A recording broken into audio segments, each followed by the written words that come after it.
What's up, guys? Another week of the Football Apex podcast here with Elliot. Hey, how's it going? And this week it was crazy. Now, we predicted that Manchester United would have a tough week in the Champions League, but I never thought they'd go 3-0 down to Leipzig. Never 3-0 at least. I thought 1-0, maybe a draw, and they do what they always do with Ollie. But no, they actually failed, and now they're in the Europa League.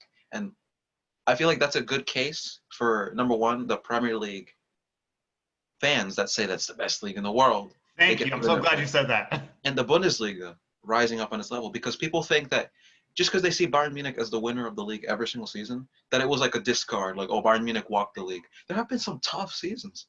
They went to the final day, I think 2 years ago, with Dortmund, and Leipzig challenged them in 2017. And speaking of Leipzig themselves, Yeah, they won, what, this is 9 in a row? I would say at least I'll say six of the 10, 6 of the 9, I bet, I think we're 5 points or less. Mm-hmm.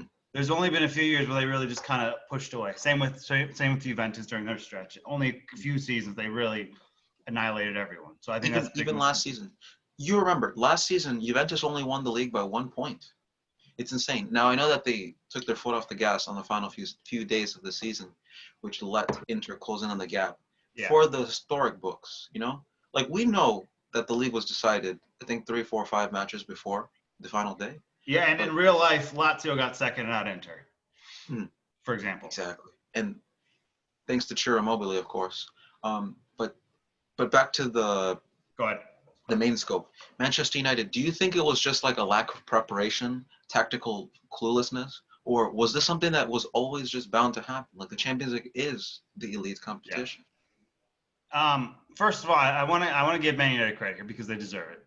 Mm-hmm. They came in a group with RB Leipzig, Champions League semifinalist, PSG, finalists of the Champions League last year, and I mean, people shouldn't look side-eyed against Istanbul Basir.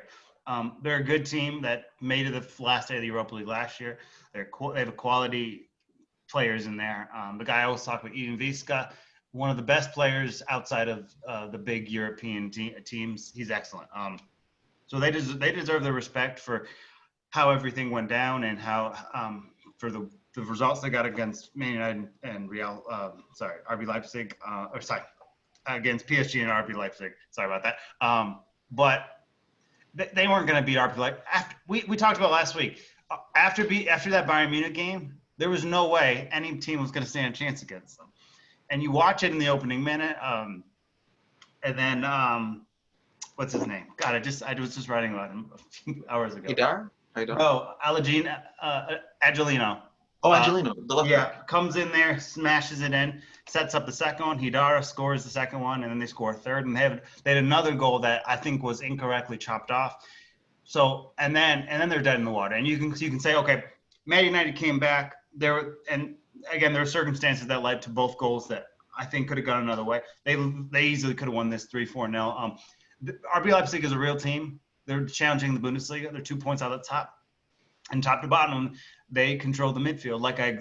Pretty much exactly like I said. I said, watch out for Sabitzer and Haidara. And those were the man of the match was Angelino, but those two in particular I thought dictated, because Bruno Fernandes wasn't as comfortable as he usually is, especially in those spaces, and they didn't find much life until Pogba came through. And on top of that, you look at the defense. Look, Rashford and Greenwood came through a bunch of times trying to threaten, and then every single time it was whether it was what's his name, the Ucampo, whether it was Makelele, whether it was Willy Oban, they stuffed him every single time they got into attacking position.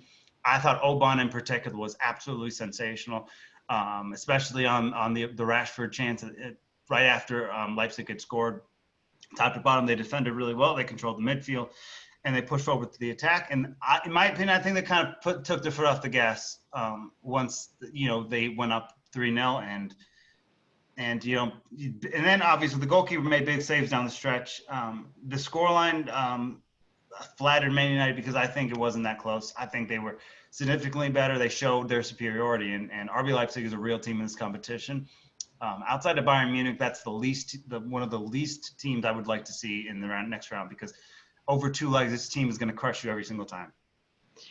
What do you think makes them so valuable? Now, I know that there's the versatility in the midfield, and Sabitzer, despite being an original attacking mid, he's become more of an 8. He's become a central midfielder who can play box to box and has good defensive presence and awareness and IQ.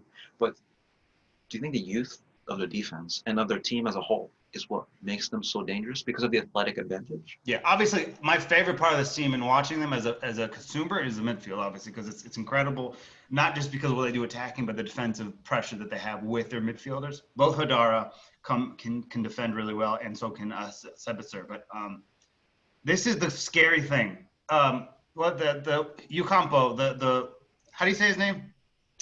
You know what I'm talking about, right? I can't wait. The center back that everybody wants. Upamecano. Okay, him. I just have a hard time pronouncing his name. He is not their best defender, and this is a scary thing, in my opinion. In my opinion. So both Oban and the other one, Mikelele, I think are, and I'm probably butchering that. I think they're both better, and that's the scary thing. People like Ocampo because of his size and his strength, and he is a world-class defender, or he's on the verge of hitting it. And the thing about RB Leipzig is the fact that he deserves to be playing for a huge club. I think he's already playing for a big club, but I understand why the other sort of big teams want him. But Willy Oban is defensively is as good as anyone this season. I wouldn't necessarily say that he's the best in the world or anything like that, and I don't think he's in the conversation for the best defender. But his defensive awareness is just unbelievable. And the three of them together, I mean, it's hard to score against them. And they have, I believe they have the best defense in the Bundesliga. They've been absolutely sensational together. And again, the midfield, I think, dictates everything, but the defense is excellent. And their highest scoring players are their right back. So it's just like, and once you get Paulsen going and Olmo and others, if you just look at what they can bring off the bench, it's a joke. They could probably play their rotational team and win the Europa League. I mean, that's how good I think their depth is. They're going to have to stay at this pace for their whole season, because it's Bayern Munich, obviously, but it's not just Bayern Munich anymore. Bayer Leverkusen is real. And in the Bundesliga, I don't know how long that'll last. They've had a bunch of issues with COVID and stuff like that, but they're still performing. They're also in that title race right with them. Dortmund's now dead in the water. But it's going to take a lot for them. But I think the defense is so valuable of that team. And I love the midfield. That's my favorite part of this team. But again, the defense is big time attackers are having a hard time dealing with them. Robert Lewandowski and Müller and those guys, even though they were able to score in that game, struggled with them. Man United struggled with them. Rashford, I think, is very good. He was basically hopeless against that back line. Even in such a way when it was a one-on-one, like the one on Oban where he slid and then basically took the ball from him and things like that. They don't really have any huge weaknesses, and that's the scary part of this whole thing. But speaking of Manchester United, they played today in the Manchester derby, and it was a boring 0-0. Yeah. It changed my scope on how the Premier League is perceived in Europe. Because yes, you had Liverpool who won the entire competition 2 years ago, but since then, like, there was no English teams in the semifinals last year, and they haven't been as imposing this season either. So why is it that Manchester City or Manchester United can draw 0-0, but then go to like a Leipzig and lose, or go to a Lyon and lose, in the case of Manchester City last season in the quarterfinals? Like, what changes with this clash of styles in terms of like one league against the other? Wow. Because go ahead. Even League 1 is not as powerful and dominant in the perception of Premier League fans as their league, and yet Lyon was able to beat Manchester City 3-1 convincingly to knock them out of the quarterfinals. How to put this nicely? The Premier League is the most overrated league. It is. Like, look, this is the problem I have with Premier League fans, is they look at someone like Mkhitaryan, who didn't succeed, goes somewhere else and does well. Smalling is a much better defender now than he was when he was at Man United, at least at the end. And then you look at Lukaku, You look like there's even Fazio for a few seasons was really good in Serie A. So they look at that and say, oh, that's because that's a weaker league. No, it's because you're not using your players correctly. You're looking at play like I think the Premier League is obsessed with players with speed and pace, and they try to enforce that on players that aren't their specialty, right? If you look at Mkhitaryan, for example, he's pretty quick, but he's not. That's not his style of play. Lukaku was used poorly at Man United, and it's less tactics and more about speed and athleticism and the athletic portion of it. And I like the Premier League. I still think it's a good league. But the Bundesliga is the most pleasing to watch. It's probably Italy's probably the most tactical. La Liga has probably historically bigger teams, and I think the Premier League is better than La Liga. I think I've been very consistent with this. I think it's third after Germany and then Italy. But the reason you're having teams like this is, I think, as part of it is just like, oh, they're from the French league. They're French farmers. We're going to beat them. And it's just a misconception of that other leagues don't have good teams in it. And because a certain player played in the Premier League and didn't do well, that means they're not a good player. And then you look at this season, and I bet Man United wants Lukaku back. I bet Arsenal wants Mkhitaryan back. And it's just I think the misconception is the entire makeup of the league is based on quickness and fast and athleticism, where Italy is based on tactics and the way you approach each game. Germany is based on the sort of the discipline. We build aggressiveness. We're aggressive. We hit on the counter. We let our left back and right back go forward, but we expect them to defend, and things like that. So, and then La Liga is probably in the same place now, but that's because it's just not as strong. But the Premier League's entire identity is based on one particular skill, where the approach of the managers isn't right. They don't know how to use their players, and you see this with countless. And again, I don't want to be too harsh on the Premier League because it is still a very, very, very good league. But to me, it just doesn't compare to Italy and Germany, and I think that's part of it, and that's why you see them losing to teams that are other leagues are just more prepared to play these Champions League games than the Premier League. You can take Klopp's Liverpool out of the equation and Pep City, but still, it's just one of those things where it's hard to explain because it's kind of an obvious hypothesis here, but it's just the way you kind of strategically break it down is a confusing concept. Of course, there's more than just speedsters in the Premier League, but that's what they look for, and that's how they build their team. Where other leagues build their team through sort of more. I don't know how to put this, just in a better way in terms of an approach perspective. But you mentioned La Liga there, and two teams that faced off today were Real Madrid and Atletico in the Madrid derby. And if you know the results, Real Madrid took all the points home in a 2-0 win. Mm-hmm. Now, this shocked me, despite the fact that I love Real Madrid and they have been performing recently. They have that tendency to just drop form after playing an intense game. Yeah. And I'm actually shocked that they're going hard in La Liga because these were the leaders, Atletico Madrid, that they just dismantled. Yeah. And they dominated the game. If you watch, this was not the Atletico that we're used to. The home field advantage because of COVID doesn't exist. This essentially was like everyone's game, and it still went in favor of Real Madrid, who finally got back Sergio Ramos to full fitness. The first real game that he played was against Borussia Mönchengladbach in midweek. Well, we'll mention in a little bit. Yeah. But what do you think? What do you think went on here? If you didn't watch the match, but you understand the context of the two teams going into this, you would think, historically speaking, that Real Madrid have the advantage because not only are they the champions of the league, but they're a big club. Maybe that's why. Because there's two things here. I love Diego Simeone. If I could pick any manager in the world to coach my team, it would be Diego Simeone. I love this guy, right? But I feel like sometimes in these big games he doesn't adjust. He's a manager that does adjust tactics, but I think sometimes in these games Simeone needs to adjust style. So very defensive. His football is boring. It just is. But again, his football also leads to trophies. But I think sometimes in games like this, where you're going against a specific team, I think sometimes he needs to change his style. so it's not so reliant on defense, because sometimes when you're playing Atletico Madrid, you go down by more than one goal. They don't. It's like then it's game over because they play so defensive and they try to hit you with Suarez and Felix. Which I'm sure this is not gonna.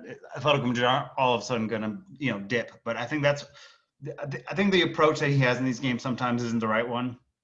He needs to be able to have an aggressive approach along with his defense. His defense is great, and he's the best goalkeeper in the world. But just in terms of that, but in terms of just historically, Real Madrid do have the advantage in this fixture most times, and I feel like Real Madrid are a team capable of showing up against a team like this, and that's just one of the things that they've done in the past. And even regardless of the how good these teams are, I think Real Madrid always have it in their bag to get a result like this. And then next week they'll probably lose the 4-0 to Malaga. I mean, it's inconsistent, but they'll show up for a game like this. And next week, I think I don't know who they play, but I'm guessing they would.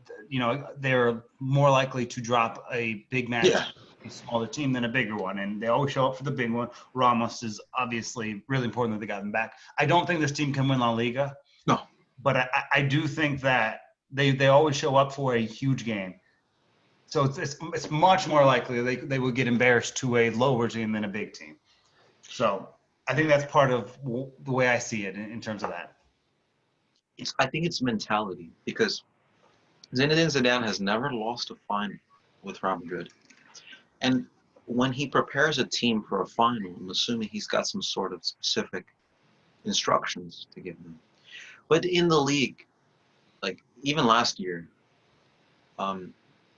they tend to drop games that they don't have that kind of urgency for.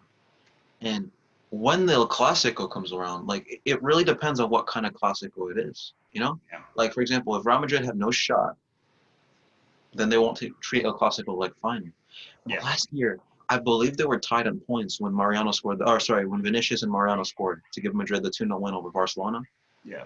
I believe that was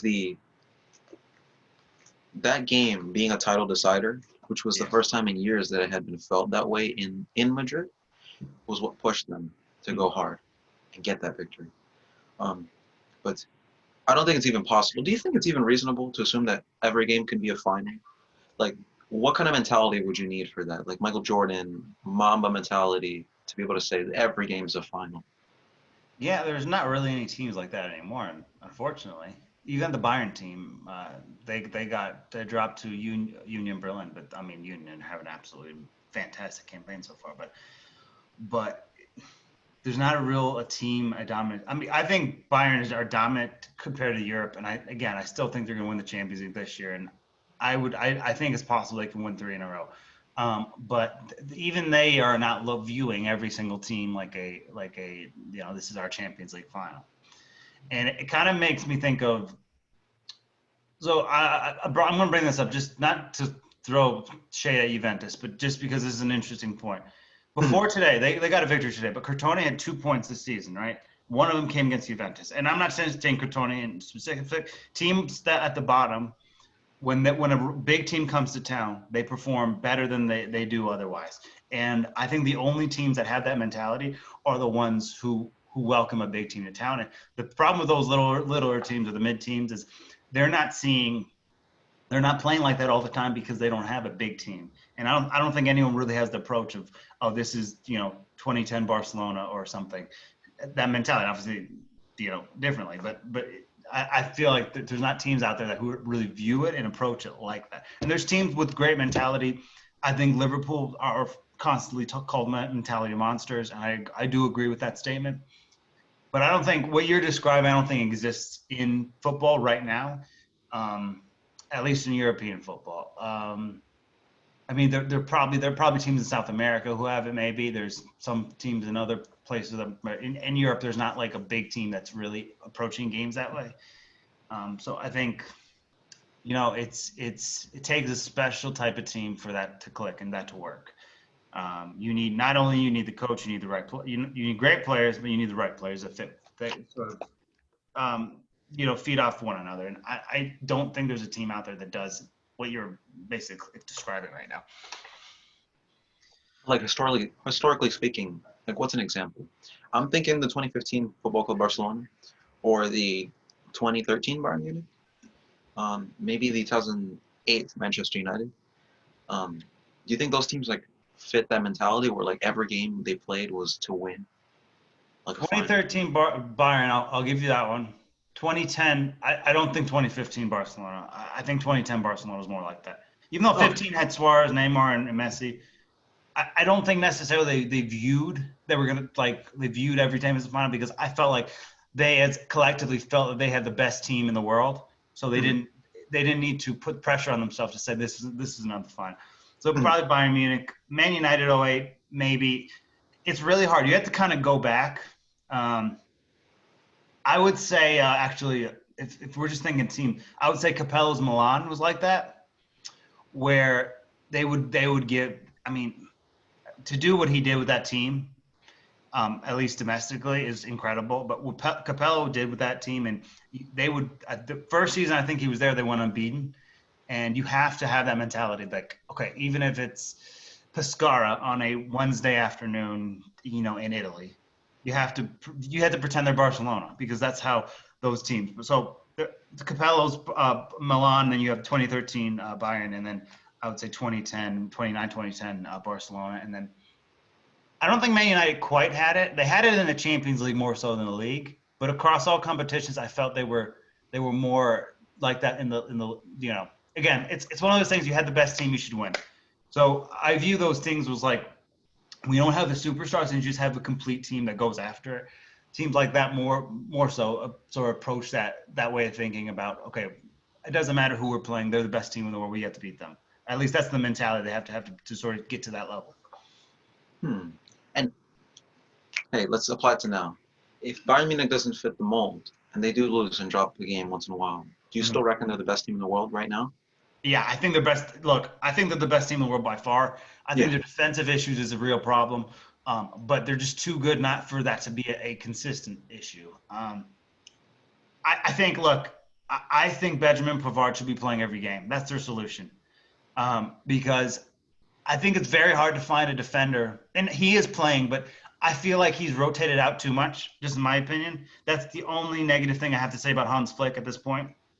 Well, Benjamin Pavard may be the only defender in the world right now that is a diamond, is a Trent Alexander-Arnold, Theo Hernandez weapon offensively, but Mhm. also defends like a Delit or a Sergio Ramos or something. And I'm not saying he's at that level with those two, but those collection of skills, you have that in your team. Bayern Munich need to learn how to use him more effectively because when you're A plus going forward and A minus defending, or vice versa, or a B minus, it's hard to contend with that. You just I think he needs to coach this defense in a way where they adapt to him playing that way, and then you sort of feed off from the rest of the team. But defensively is the only thing I see. Outside of that, it's going to be pretty hard to answer them. And we had Thomas Muller, you have Robert Lewandowski, you have Serge Gnabry, you have so many weapons. Leon Goretzka, who's one of the best players in the world this season, but doing kind of under the radar.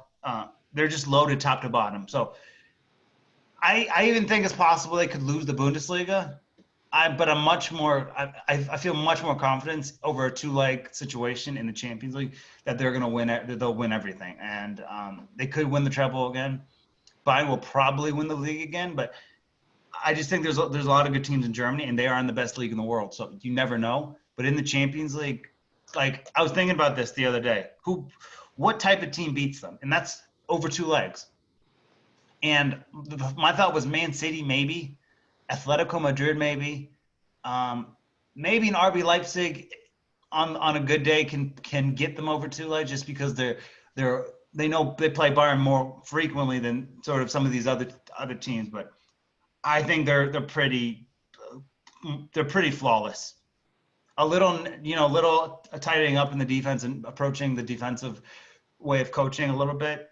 They're almost unstoppable, and I don't think there's a team out there who I'm confident in saying that they could beat them over two legs. Even Liverpool, who are great on the counter, I actually think they're uh, the teams I mentioned. I think I think Atletico Madrid and RB Leipzig match up much better than Liverpool, and even though Liverpool have 2 top 10 players in the world, so they're just I don't know. It's hard to imagine them not winning something this season because I think they're just that much better than the rest of the pack. But I personally think, like, in years past, now here we go with the Real Madrid, dynasty. Yeah. But they were the only team basically consistently knocked Bayern out of Europe. Mm-hmm. Like from 2013, they dismantled Barcelona and they would have dismantled Real Madrid because Borussia Dortmund dismantled Real Madrid.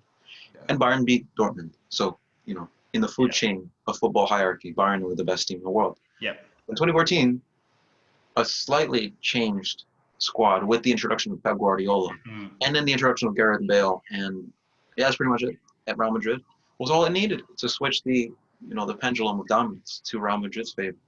Then they got Toni Kroos, and that was a huge addition to them and subtraction from Bayern Munich. But wow, have they bounced back with Goretzka, for example, and leading their midfield. Yeah. Kimmich, who's been injured. Once he comes back, he's just going to add to their. Yeah, then you remember you have Alphonso Davies who's out too. Yeah. I don't know if it's for the full season. I heard that he might come back at some point this season. If they get him back and can bring him off the bench, it's game over. Sorry, I forgot to mention PSG. PSG probably can beat them.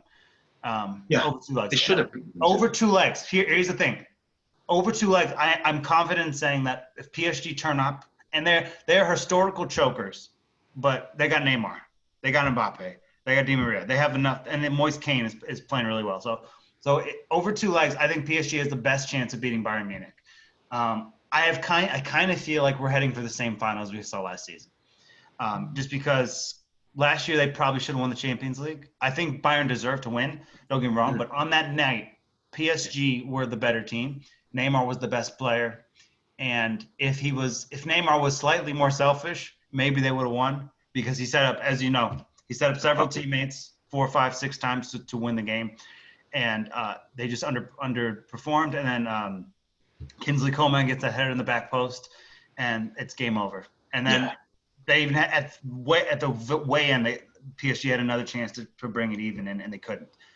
But yeah, PSG are the ones that are going to have to take them out because who else is going to? And I don't think Liverpool over 2 legs on a one-off. Bayern can beat PSG, but over 2 legs, if they meet before a final, I think PSG has a chance to win that. I don't feel that way about any other team matching up against Bayern Munich because I just think they're loaded from top to bottom.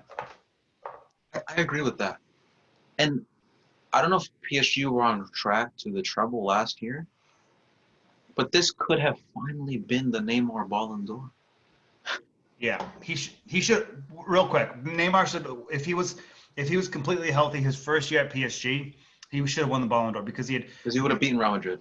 30 games, 28 goals, and at that point he had 14 assists. 30 goals. There's 28 goals that season. 30. I just looked this up. He had 30 games. This was because once he got injured against Real Madrid, I don't think he played the rest of the season. He's gone. He was gone. He was out. So in the 30 games he played, he had 28 goals and 14 assists, or something like that. It was some in the teens. His assists were in the teens. If you just apply sort of the mathematics attached to if he plays another 20 games, he's looking at a season like a 40-goal season. A 40-20 season is what he was on pace for. So he should have won the Ballon d'Or that year. Last year, I don't think they'd give it to him. But again, it's just a thing. People don't like Neymar, so they'll never give him that credit unless they have to. So it will require a treble from Neymar to get the Ballon d'Or, in my opinion.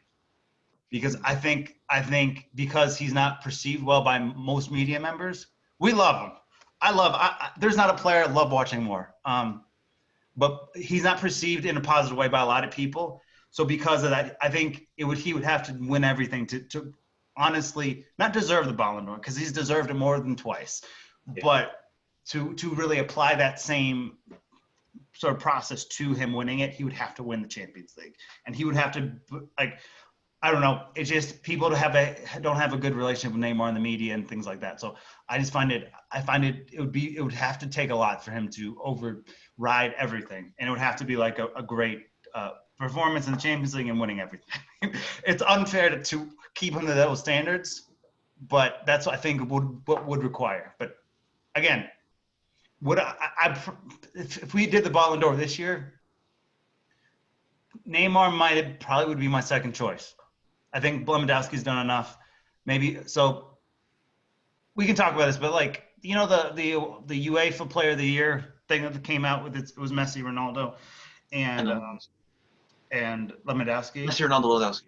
Yeah, I think it should have been Neymar, Neuer. I would say Neymar, Mueller, and Lewandowski. That's who. KDB, you can swap either Mueller or Neymar for. If you did 4, I would have put KDB in there, but I don't think Messi or Ronaldo should have been involved in that at all. No. Messi, it was a bad Barcelona season. He had put up monster numbers, 31 goals, 27 assists, but that's not really the question. It's the Champions League performance. And Ronaldo scored in the Champions League, but it wasn't an overwhelmingly dominant Ronaldo. Ronaldo was not good last year in the league, and he was only okay in the Champions League. So, Again, those would have been my choices. But again, Ballon d'Or and Neymar probably are never – I think he'll win it eventually, but I think it will take a lot just because people don't like him. It's not like voter fatigue. It's more like bias. Like they just don't want to give it to him. Yeah. Would you say in 2019? No, maybe not 2019. It would have had to have been last year that he was, for me, the best player in the world because he showed up way more than Lewandowski in the final. Like, if it was not Neuer, Neymar probably would have won the Ballon d'Or with that Champions League. But because Neuer was on fire in those big games and on that night, it gave Bayern the chance to win the game. Right. And in the years past, even like Cristiano Ronaldo and Lionel Messi have benefited from their goalkeepers and their fellow attacking players showing up in these big games. Like, did Cristiano Ronaldo not win the Euro because of Eder stepping up? And did Messi not win? Oh, obviously, treble winning Barcelona. But because of Suarez scoring in that final against Juventus. And Neymar, too. And even Rakitic. Like, yes, these big players, when they get to the final, if they don't score, that doesn't mean they didn't contribute. Right. Same with Lewandowski not scoring. And Coman. Real quick point of order here. Just this is out there, though. So this is when I thought he was the best player in the world. And I didn't completely say he was yet. But I wrote an article on January 20th, 2018, with the title "Has a New King Been Crowned?" So in this article, I am basically making an argument that at this point in time, and this was a couple of years ago, that he was the best player in the world. So that's sort of my claim to that. And I totally get what you're saying with the Messi and Ronaldo stuff, but like it's just with Neymar, he's done enough to justify it. And you can say French League, oh, that's French. He scored now Clásicos. So that validates it, and also the way he's playing with PSG. They're a completely different team when he is in operation, and he ticks them. They go wherever Neymar decides. When Neymar is healthy, he is at this point in time, and even in 2018, if he was a better player on best form than Messi and Ronaldo at that point. And obviously, Messi's the greatest and all this, and I get all that. And Ronaldo was at that point, I think, still at Real Madrid, but they were both balling. Everything this was shortly after he moved to PSG. But my point is, he has been at no worse than the second best player in the world for at least 2 seasons. And I think if it's not for injuries, I don't think this is even a conversation anymore. Because Messi's always great, and Ronaldo's amazing. But Neymar is a complete player. When I say complete, he does everything. His weak foot is a dream. His dribbling is out of this world. Did you see the goal in the first goal he had against Istanbul? The hat trick, nutmeg, turned and sniped it, and then then he had the other one in the box. What I don't like is that Human Son does that against Arsenal, and he gets a lot of coverage. But Neymar does it, and they're like, it's a Farmers League against Istanbul. Like Arsenal don't defend worse than that Istanbul team, Yeah, exactly. And then the second one, because you have the technical ability, the dribbling, then you have the shot, powerful shot. On the second goal, he rips. I mean, the power that was coming off his foot on the second goal, where it hits, basically goes under the goalkeeper. It would have been hard to do anything, even if he got more of a hand to it. Then the third. It's another screamer from outside the box. I mean, I love hat tricks that don't involve penalties. There were 2 screamers. There was a powerful shot underneath the goalkeeper, and the one that Neymar almost scored when he was like kind of taken out by the goalkeeper, he does a little back heel move and just kind of like fillets it to the teammate. He didn't get the assist credited to him, but because the goalkeeper had touched it before that. But that just shows you. And he was bossing the midfield, and it's Istanbul, whatever. He did that against Dortmund too. So it's just like, you know what I mean. So And yeah, Manchester United. yeah, He was very good against. Yeah, for sure. He's a different class. And remember, when they got knocked out by Man United, Neymar wasn't there. So that's another. I mean, he's just a different class. He doesn't. No one does things what Neymar does. I mean, I think Mbappe is a fantastic young player. Nobody should be more expensive in the market than Neymar. Neymar doesn't seem to want to leave PSG, which I don't blame him for, because he feels like he can get this team back to the Champions League final. But you also can see that Neymar is just he's a different level than everybody else. And I mean, Messi's in his prime is Neymar is nowhere near that level, but like at the same time, he's just a generational talent, and he's going to go down as one of the 50 greatest players to ever play football. And that's a difficult thing to do given how many great players we've had in this game. And Yeah. Neymar just has everything. There's nothing he does poorly. He dribbles at an A+. Dribbling A+, finishing A+, creativity A+. I mean, he's literally almost perfect as a footballer. He has I'm not a big fan of the diving, and he goes down too easily. But other than that, he's literally does everything. If he's let me put it this way, he is better than KDB personally. He's better than KDB, but he gets the attention. He's doing what he does basically, KDB and Neymar, but he doesn't get the attention from his performances like KDB does with Man City. So because he's Neymar, he doesn't get the attention. So he deserves the amount of attention that's being put on KDB and others, and Mbappe and all these other players. But he's doing twice as much as a lot of these guys. And I think it's just we don't like Neymar, and that's it. Exactly. And Mbappe really has been disappointing me these days. It was a tap-in and a penalty. Now it sounds like, as Barcelona fans would say, Penaldo-esque. Yeah. But he has not been impressive whatsoever. Let me ask you something real quick. I'm going to let you finish. But Let me ask you something real quick.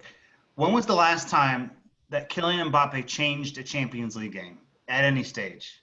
Okay, I will tell you this. I noticed it against Atalanta, believe it or not, last season. Yeah. Neymar was decisive, but Mbappe brought so much pace to that game. He just didn't change the game. So to answer your question, I actually don't know. It must have been over a year. But that was one time. For me, I think that performance is good. Yeah. When I'm talking about the peak, like we've seen peak Neymar in the Champions League every other game. We've seen peak Mbappe, and that game was really, really outstanding for Mbappe. So I'm not trying to pick on Mbappe again. I actually like Mbappe. People, people may not think I do, because it's one of these things. Just because I prefer Felix and Haaland doesn't mean I don't like Mbappe. I love Mbappe.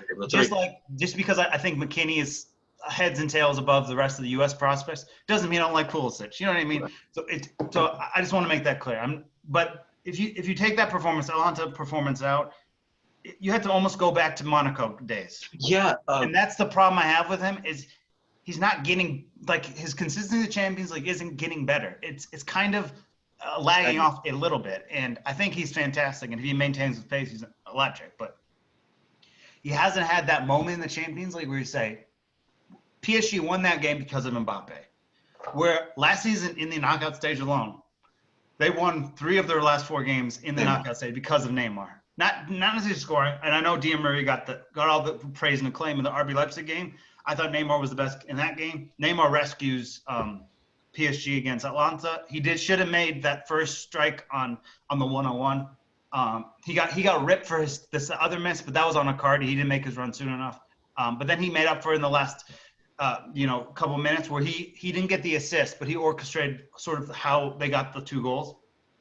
And then against Dortmund, he was that might have been his best game of all last season in the second leg against Dortmund. And again, I just want to see Mbappe play you have a performance out there where you say that's why PSG won the game because Mbappe did this, that, or the other thing. And he's capable of, because I've seen a lot of games in the French league where he's been the reason they've won, but in the Champions League I haven't seen him. That's where I'm hesitating just crowning him as the biggest thing going, because I think obviously it's going to take a monumental bid to get Mbappe. But I think, he's justified that with his talent. But again, like I said, when Jack was on, I just need to see a little bit more consistency in big games, and then I'll shut up. You know what I mean? I think it's just a matter of time. He's only 20. So do I. Even when Messi was 21, I believe that was before the treble season. Yeah. That was just before. And Barcelona weren't winning titles. They were struggling under Frank Rijkaard. Mm-hmm. And then they bring in Pep and, et cetera. Like, I think with time, it's just, I don't want Mbappe to suffer like a freak injury or like have this be his prime. Yeah. I want this to be the iceberg. Sorry, the tip of the iceberg. So do I. Do I think he'll reach a higher ceiling than Felix and Haaland? I don't, but I think he still has a huge ceiling if he can hit it. And my fear is for Mbappe is he's already hit it, and this is his level. And I think that's possible. I'm hoping to the football gods I'm proven wrong about this, because when Mbappe is good, the world in football is better. But you just see too many similarities with these types of performances where it's just like, all right, he's all-time great. He's gonna be one of the best. He's gonna be a historical player. But can he get into that next stage? That's something else. And we have to just see if he can do it. And I actually would love to see Mbappe without Neymar and see what he could really do. And I'm hoping we see that, because if he goes to Real Madrid, which I think is inevitable, I don't think I think he's the main guy. There's not a second star to line aside him at his level or close to his level. So I'm actually really excited to see what he can do when he is the main person supplying, basically the Batman. You know what I mean? Where I see him as Robin in PSG. But again, fantastic player. Hope he hits his ceiling. I hope he's outstanding and continues to grow and get better. But there's just things that he's done that is a little bit concerning, especially when you watch PSG play the way they do, with or without him. You get what I'm saying. Do you think that it's possible that when Neymar got injured, we got a glimpse of that? And PSG failing to get through the Champions League against Manchester United is maybe a sign of what Mbappe's future is going to be like? Well, there's that one. Then there's the second leg of the Real Madrid PSG game. I think that was the last year they won the final. Mm-hmm. You spent all this money on this kid, and I expected him to deliver more. I don't think he underperformed. In the Man United game, he severely underperformed. But in the Real Madrid game, I thought he did enough to do it. But I just wanted to see a little more. But Man United was not a good look for him.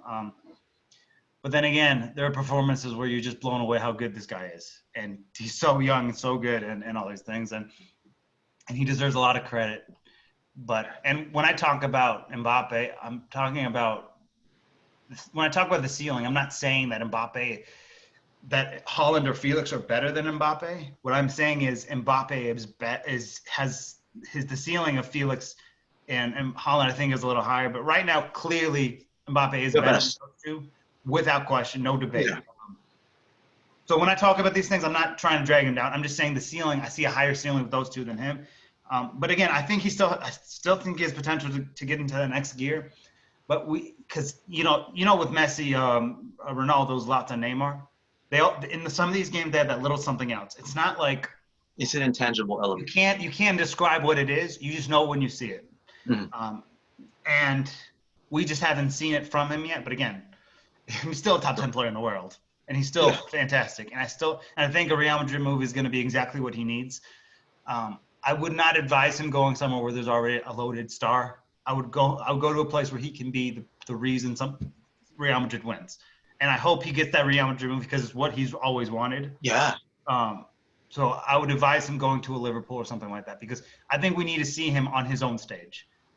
Like PSG is Neymar's stage. He is he's another star that happens to I don't know how to explain this. I'm a big fan. Let me put it this way. I'm a big fan of theater, so I'm just going to put it in this thing. Okay. So Neymar is the Broadway show, and he is what people get to the arena. He is the superstar. He pushes the needle, right? Mbappe is like a great supporting star who has all this stuff. He's great with his lines. He's infectious. He is charismatic. All the stuff, but he's just not Neymar. So he is like a sideline act to the show is Neymar. Mbappe is the star, if that makes sense. Mm-hmm. That makes sense. It's like always the bridesmaid, never the bride. Yeah, exactly. So if a Ballon d'Or had to go to one of them, it would go to Neymar because he was Right. the star of the show. And or at least that's just the perception. Because believe it or not, like Ballon d'Or is a lot of it's all more popularity than it is talent wise. Yeah. Like Modric's childhood, growing up in a war crime country, war torn country, I should say, Yeah. was one of those empathetic factors that made Modric likable. And Yeah. my opinion, a huge factor in him winning the Ballon d'Or. Yeah. If I don't think he didn't deserve. Go ahead. Yeah, Sorry. if someone like Zlatan. Yeah, I don't think he didn't deserve it. I just don't think he was the most deserving. Fair. No, but what I mean is like if someone like Zlatan Ibrahimovic was more vocal and more like it's less easy to empathize with him because he's more He's brash. yeah, basically. Then I don't think he would have won the award in the same scenario if Sweden made a World Cup final and they lost. And Yeah, no, for sure. And I think we got to get Jack back on down the road. And I want the three of us to sit here and define what the Ballon d'Or should be. What are the requirements? We should make a list of what we – and obviously this isn't for UEFA, but this is just how we evaluate the Ballon d'Or. What should be the components that are necessary if this happens but this doesn't happen? Does it overlie one over the other? Because it is an individual award, but I think there are components that are team-based in regards to all that stuff. So the one day we have to sit down and just define it. But the Ballon d'Or is what it is, and there's no real knowing. It seems to be whoever wins the Champions League wins it, and it shouldn't be that way. There should be more included, unless you're Messi or Ronaldo. Then we give it to you anyways. Pretty much. Let's see if I have anything else to say. Lionel Messi, bro. He dominated Juventus. Didn't score anything. Is that more to do with Buffon's excellence or Barcelona just not having any other option but Messi? I mean, it's about 50-50. Every shot that was on target came from Messi's foot. Every single one. No one else did anything except for Messi. And then you look at but Buffon. You have to look at Buffon. That was a turn back the time performance.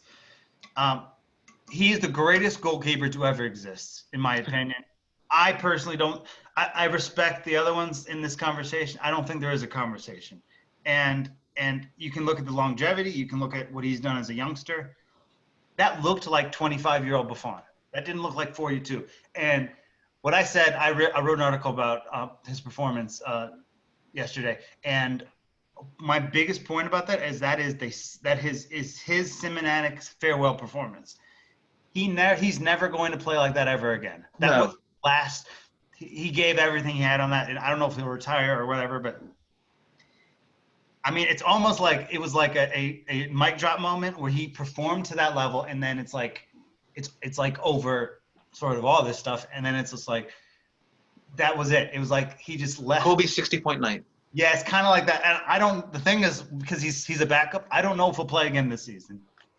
I'm sure he wants to, but I almost think that would discredit what he did on that night. So I might as well just keep him on the bench for the rest of the year as because he's a great cheerleader and teammate for Szczesny and all of those stuff. But I almost wouldn't want to play him again because you can't top what he did on that night. That's going to be a night that we'll remember forever. Remember, going into the game, the storyline was Messi versus Ronaldo. That's not the story we got. The story we got is Buffon at 42 years old just turned back the clock. Yeah. I mean, you can talk about how great Messi is now. Not so great Ronaldo was in that game outside of the 2 penalties. But it's just stuff like that makes you realize how great he was. And it was like a goodbye football moment because we may never see him again. And I think it's possible he'll play some games, but I wouldn't. I would just let him retire with that last performance because with the Kobe thing, that 60-point game was the last thing we ever saw from Kobe Bryant. He showed up, dropped 60, left. That could be his iconic moment, and it will still be iconic.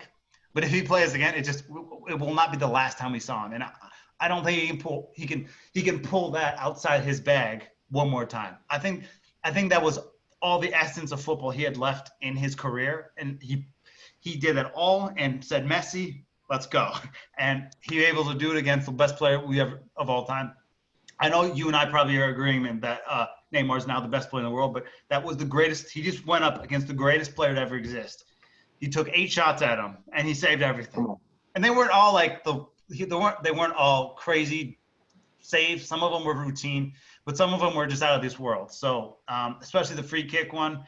Yeah, the free kick looked easy. No, it was not easy. Yeah, so I mean, that match was about Buffon. I don't care about Juventus winning the group. I don't care about Messi, Ronaldo coming together again. It's possible they can meet again in this competition. Based on who Barcelona are probably going to get grouped with, probably not. But Bayern Munich, nope. Or someone like that. To me, when I look back and remember the last time I saw Messi and Ronaldo, I'll think of Buffon before I think about anything else, because that was his like Shannon Sharp says, that was a virtuoso. The years flew back, yeah. And do you think that kind of makes up for the PSG Buffon, like that 1 year that he spent there? Yeah, I mean, PSG Buffon wasn't terrible. He just wasn't great. I mean, the only consequence he had, and that was he was the first starter last time, right? When he was at PSG, he was their starter, right? Yeah, and then it became Areola and Navas. Oh, okay, yeah, of course. No, I think that makes up for it. I just thought he never should have gone to PSG. What was the point of going there and just coming back to Juventus a year later? He should have just stayed at Juventus. He should have stepped back at that point in time. But I think Buffon probably wanted to start for one more year.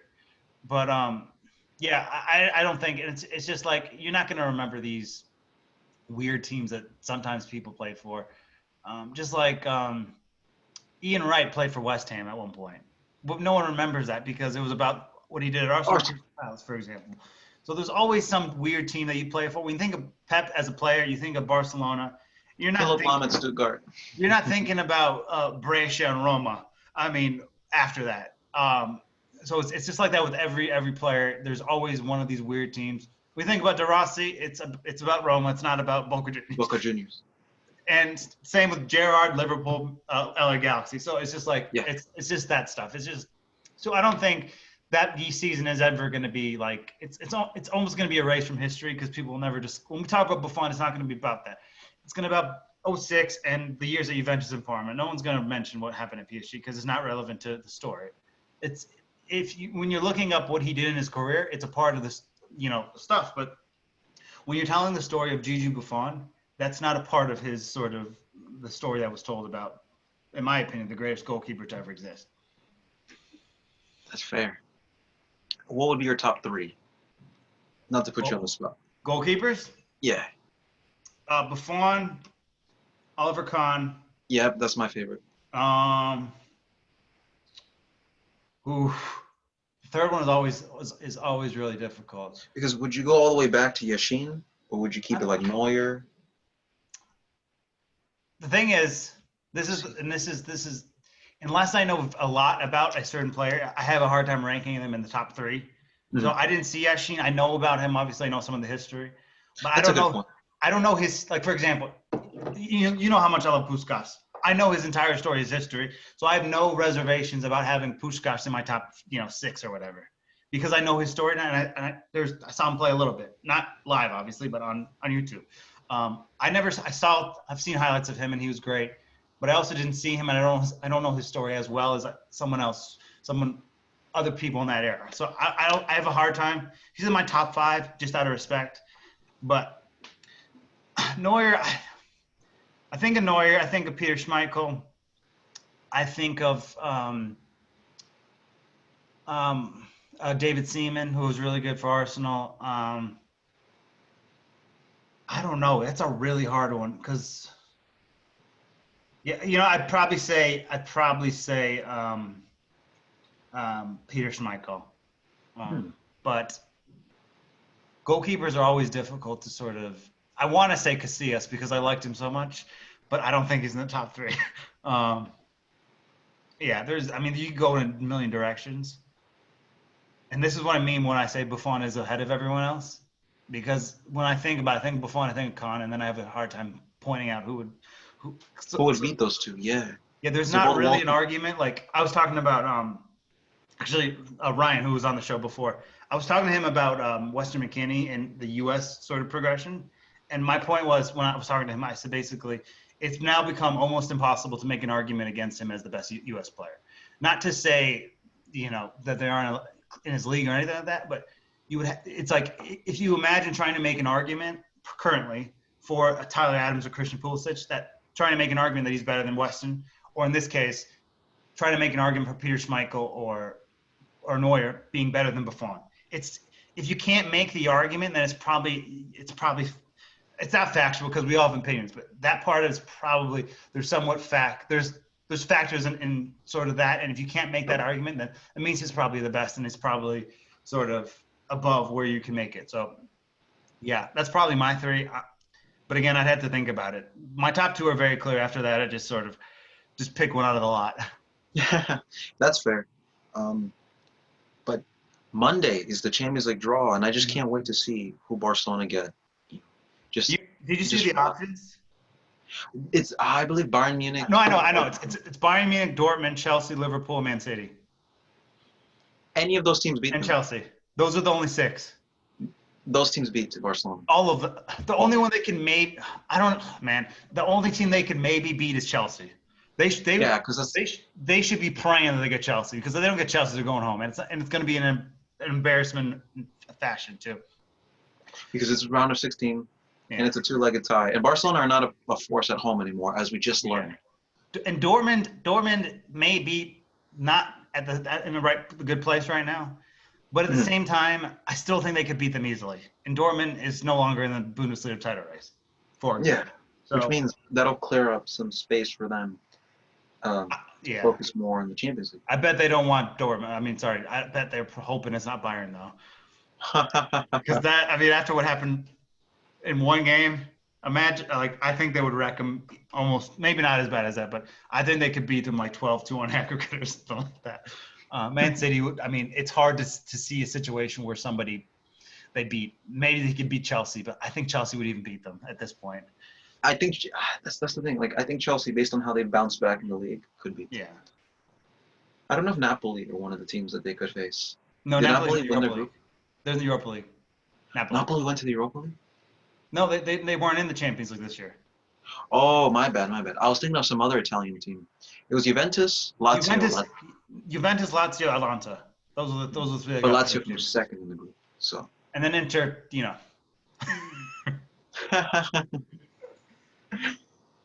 Just when you think Barcelona are the worst of the big teams, then Inter comes along just to prove it's wrong. That's a hard one though. In the Champions League, no, Barcelona's worse, because Inter at least are in second place in the league, and finishing bottom. Inter is a huge club historically. We can't talk about them as a huge club right now. No. Even Roma and Napoli are bigger, because Roma was getting to the Champions League and at least making it to the round of 16 when they were semifinals. Yeah, in the semifinals, and I read their stat recently. Inter in their last 18 Champions League game had 4 wins. So, and then this year they had 1 win. Last year they had 2 wins. The year before that they had 2 wins. So it's just they should have topped it, because Real Madrid are dysfunctional. Gladbach are not doing well in the Bundesliga, and Shakhtar is a team they beat 5-0 last year in the Europa League. That's what blows my mind. And they made 0-0 2 games in a row to them. Yeah, and Lukaku, I don't want to totally pin this whole thing on him, but him getting out in the header in the way of Sanchez scoring an open goal. And it's different, because you can say, okay, Gladbach had 10 goals against Shakhtar. But like I said last week, Gladbach's team is built to be a team like Shakhtar. They're not built to beat the other teams in this. And again, they're lucky because they had a disallowed goal at the end of the Inter game last week that would have eliminated them before. And again, this is the thing that blows my mind. Real Madrid were beating Gladbach. All Inter needed to do was score 1 goal. And there were 3. And Shakhtar did exactly. We knew what they were doing. They lined up with 5 defenders, and then they had 3 in the defensive midfield. They were basically playing with 7 defenders, and they played the game perfectly. But Inter had enough chances to put it away. And at halftime, I was just like, no, they're not getting through. They're not going to score in this game. And yeah, it's just Conte. Conte should. I think that he has to go based on what's going on, but we'll see what happens. And if they would have to win the double for me to be convinced that they should keep him. It's just Inter it just seems like, and I don't mean to try to call this banter club, but them in the Champions League just don't mix because No. they're in the Europa League. They made the final. In the Champions League, they've had tough groups. They were in position to qualify last year. They couldn't beat Barcelona B. This year they couldn't beat Shakhtar twice, and then the year before that they did Spurs, right? They should have beaten Spurs twice, and they had Barcelona in that group too. But I mean, they're just a mess right now. Barcelona's also a mess right now, but it's a pretty balanced mess between those two teams. All I know is that Barcelona's mess is going to get a lot worse when Messi leaves, either next month or over the summer. Yeah, and the thing with that is, I'm going to feel because Koeman's going to get fired. I don't think he can outlast the season. But my thing is, I'm going to feel so bad whoever goes back, whoever is the coach of that team trying to turn the thing around without Messi. Without Messi, it would have to be someone absolutely world class. No, but no chance. No, I bet they're gonna hire someone from their not Primavera, from the youth team or something. Because it's a risk putting a huge manager in that job unless it's Pep coming back. And that's like because I think that's why would he want to come back? Pep's not that dumb, Yeah, but the thing is, that's the only big coach they could possibly attract. No one else of the big coaches that will be available in next year or two are gonna want to go there. It's kind of. It's a rat. It's a black hole. For sure. But we'll have to wait and see, Elliot. This weekend, we still have a few games left. I believe Liverpool play tomorrow, if I'm not wrong. And Spurs also play against Crystal Palace. And those are the two teams topping the Premier League. So we'll have to wait and see what happens then. Yeah. For now, this has been the Full Apex podcast with Elliot. Just signing off.